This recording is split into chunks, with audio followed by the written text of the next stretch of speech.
হয়, এই ভিডিঅ'টো চাই থকা প্ৰত্যেকজন সন্মানীয় ব্যক্তিক নৰ্থ ইষ্ট চাইল্ড ৱেলফেয়াৰ তৰফৰ পৰা সেৱা আৰু নমস্কাৰ জনাইছোঁ।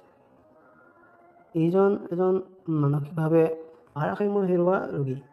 তেওঁক মৰিগাঁও সদৰ থানাৰ সন্মানীয় আৰক্ষীসকলে যোৱা ৰবিবাৰে অৰ্থাৎ 20 এপ্ৰিল 2025 তাৰিখে প্ৰায় নিশা 9মান বজাত আমাৰ halfway home for homeless mentally ill persons নামৰ ঘৰটোলৈ আনি চমজাই দিয়ে। পিছত তেওঁক ধুনীয়াকৈ গা ধুৱাই চফা কাপোৰ পিন্ধাওঁ আৰু খোৱাৰ ব্যৱস্থা কৰোঁ। ঠিক তেনেদৰে কিছু সময় কথা পতাৰ পিছত ৰোগীজনৰ পৰা আমি গম পাওঁ যে তেওঁ কোনোবাই বৰ বেয়াকৈ মাৰ ধৰ কৰিছিল আৰু এতিয়া তেওঁৰ শৰীৰত সেইবোৰ স্পষ্টকৈ ধৰা পৰিছে।